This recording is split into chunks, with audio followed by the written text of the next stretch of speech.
Hello everyone, how's it going? And another little thing around the old YouTube world, it's something that I wanted to talk about, was this whole Marina Joyce situation, bullshit, whatever it is, which you can obviously see by the title.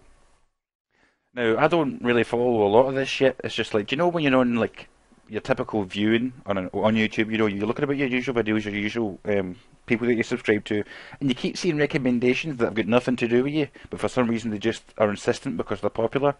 So you ignore the first one, like I don't give a shit about that. Then you see like a second video and then a third video, and you're just like, what the fuck? Fine, I'll click on you.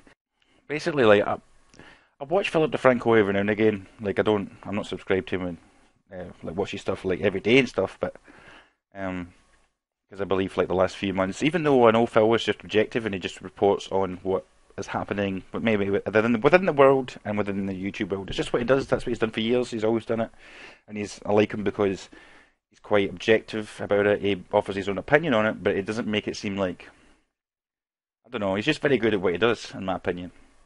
So eventually, I was like, right, fuck it, I'm going to watch this thing. So then he explains the whole Marina Joyce situation and basically talking about how people are being like coming up with all sorts of crazy theories, talking about how she was like missing, kidnapped, she's been abused, like saying how people were saying like brush your hair with your hands if you're in trouble or something, or do heart-shaped hands if you're in trouble, and then people were panicking like, oh my god, she did heart-shaped hands, man, she's in trouble. Everybody, eventually the police were called, police went over to the house, and she was like, turns out she was fine and shit. The thing that I don't like, see, I'm not going to follow on Twitter and do all these things, so she might have already done it, but I'm just saying, people like me who have seen what I've seen may feel this way, and this is the way that I feel, so let's get into it. When she had done that interview with Phil, to me she just kind of seemed like a walloper. Like, I'm not going to beat around the bush, man, like, in my personal opinion. Like, again, I'm not subscribed to her YouTube, I don't know if that's how she normally behaves, if that's her personality. Um, But I just kind of thought like she looked like an idiot, and kind of really didn't know or comprehend the situation that it found herself in, whether that's true or not. Because I say I don't know her enough. Like if you're naive, so naive to the point where you don't realise there's like so many people like thinking that maybe something has happened to you and something negative, like you've been kidnapped or something's really dangerous or something, something bad, somewhere bad is happening, right? Somewhere bad is happening. If you watch Mr. Sark, you should know that something bad is happening.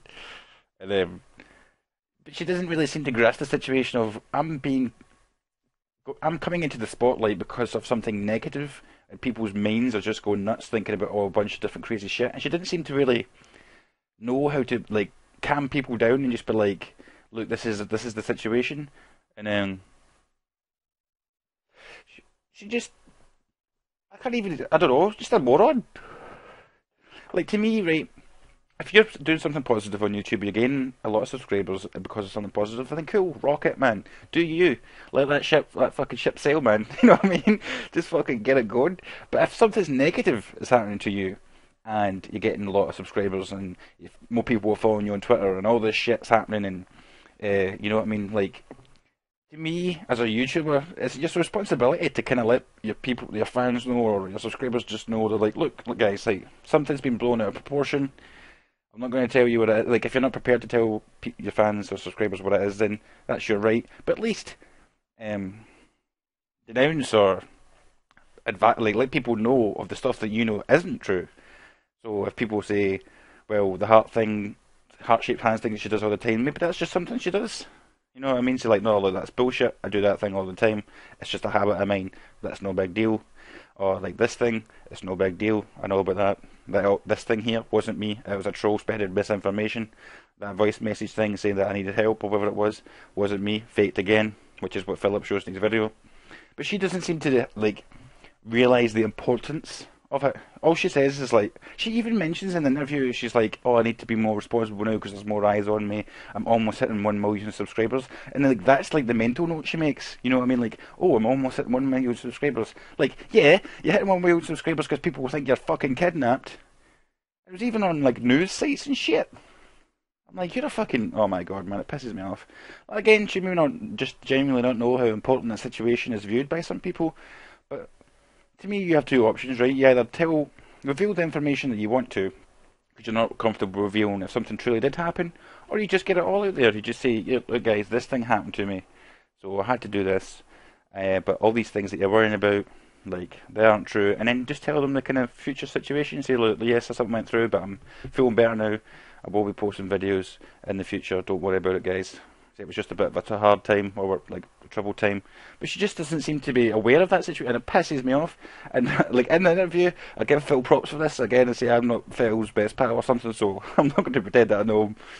But in my opinion, Phil just didn't really seem happy with the way the interview was going. He just kind of like, I don't know if that was his way of like being professional because it was a serious situation and he wanted to take it seriously.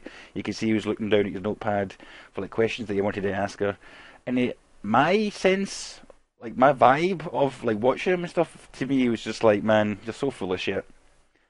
Like maybe not, but I mean that's the vibe I got, and I think looking down the comments, some other people felt the same. Like, man, this chick is a dumbass.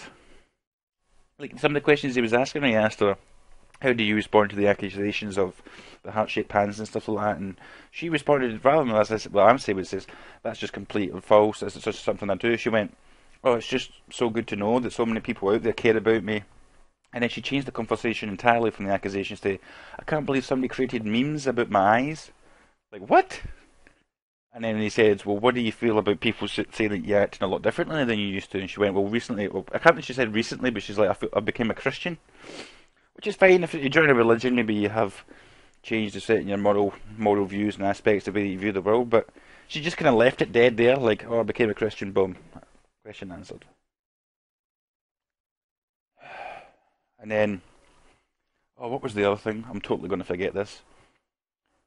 Uh, oh, to the bruises. She was talking about how, oh, but she was out in the forest or something and she fell down and she bruises really easily, and that's fine. I can let that one go.